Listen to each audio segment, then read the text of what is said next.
হঠাৎ দেখছি সংখ্যালঘু দরদি সরকার মাদ্রাসা বন্ধ করে দিয়েছে, ভর্তি নিচ্ছে না, টিচার দিচ্ছে না। তখন অতটা আমি সত্যিকারের কথা আমি এই দুনিয়ার সাথে মানে এই যে এখন যে দুনিয়ার সাথে যুক্ত আছি অতটা ছিলাম না। আমি পড়াশোনা করতাম যতটুকু পারতাম, আর ওই খেলাধুলার সাথে একটু যুক্ত থাকতাম। আপনারা মানে পূর্বশিবকে হয়তো আমাকে 2015 সালের আগে গেলে বেশি হয়তো দেখতেও পেতেন না, কলকাতাতেই বেশি থাকতাম বা বাড়িতে কম থাকতাম। তো তার কিছুদিন পরে দেখলাম যে মসজিদে নামাজ পড়তাম তালা মারা, গেটে তালা মারা। কি হচ্ছে রে, মসজিদে নামাজ পড়তে না মুহা বন্ধ করে দিয়েছে। তারপরে এসে বড় ভাইদের সাথে আলোচনা করলাম, মাস্টার সাহেবরা তো দীর্ঘদিন ধরে আমাদের সাথে আছেন, আলোচনা করলাম। আমরা টোটাল খোঁজ নিয়ে দেখলাম, অনেক সময় বলে না মাদ্রাসা এই তৈরি হয় সেই তৈরি হয়, তখন আপনারা উত্তর দেবেন যদি তোদের কথা অনুযায়ী তৈরি হয় তাহলে 10টা কিন্তু নন মুসলিম ওই তৈরি হয়, আর তৈরি করার কারিগরের মধ্যে 30টা কিন্তু অন্য সমাজের মানুষ। উত্তর দেবেন, মাদ্রাসার সিলেবাসটা একবার খুলে দেখাবেন। আমি মনে করি, আমি তো মাদ্রাসার ছাত্র, আমি তো মাধ্যমিক উচ্চ মাধ্যমিক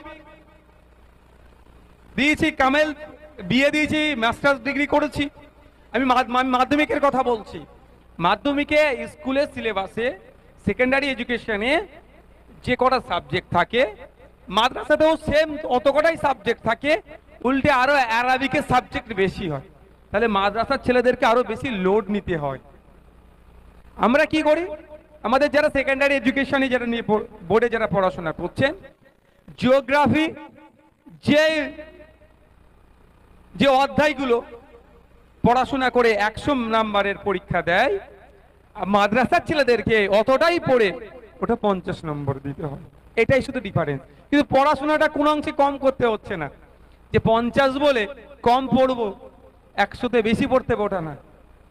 এটা বাস্তব বলছি আমি। Life science, physical science, geography এইগুলো হচ্ছে একই পড়ে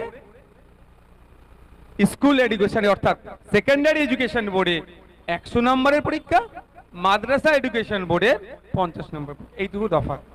ফিরে আসি আবার জায়গায়। দেখলেন কি মাদ্রাসা মসজিদ বন্ধ করে দিয়েছিল। আমরা আপনারা জানেন বড় ভাইয়ের নেতৃত্বে একটা আমাদের এনজিও চলছে, ফুরফুরা শরীফ আহলে সুন্নাতুল জামাত অ্যাসোসিয়েশন নামে। ওই এনজিওর মাধ্যমে আমরা যেমন সমাজ সেবা করি, বিভিন্ন ক্ষেত্রে সে পূজা আসিফা থেকে শুরু করে, যখন কোনো পুলওয়ামা থেকে শুরু করে যখন কোনো অন্যায় সংগঠিত হয় আমরা আমাদের মতো আমাদের সামর্থ্য অনুযায়ী আমরা প্রতিবাদ প্রতিরোধ করার চেষ্টা করি।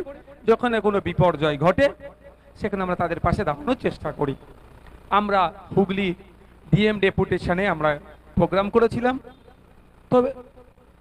করেছিলাম, আমরা সেখানে আমরা দীর্ঘক্ষণ সেখানে আন্দোলন করেছিলাম, অবস্থান বিক্ষোভ করেছিলাম। এই অবস্থান বিক্ষোভ করতে গিয়ে, এটা বাংলা, সম্প্রীতির বাংলা।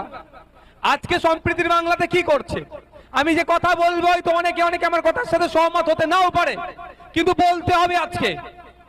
আজকে সম্প্রীতির বাংলার নামে বলছে পুজোর ফিতে কাটলে নাকি সম্প্রীতি হয়ে যাবে, মাথায় টুপি দিলে নাকি সম্প্রীতি হয়ে যাবে, ইফতার মাহফিলে বসলে নাকি সম্প্রীতি হয়ে যাবে, এটা নাকি সম্প্রীতি। আমি এটাকে সম্প্রীতি বলে মানি না।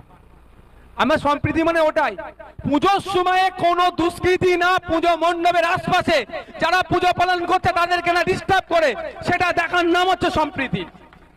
সম্প্রীতি আমি ওটাকেই মানি। ইফতারের সময় রমজান মাসের ফলের দাম বেড়ে যাচ্ছে, আসুন রাস্তায় নেবে ফলের দামটা কিভাবে কমানো যায় সেই আন্দোলন করার নামে আমি মনে করি সম্প্রীতি। সম্প্রীতি কি করছে, বলছে ঈদের দিনে গিয়ে একটু সেমুই খাবো, বিজয়ের দিনে গিয়ে একটু মিষ্টি খেলে নাকি সম্প্রীতি হয়ে যাচ্ছে।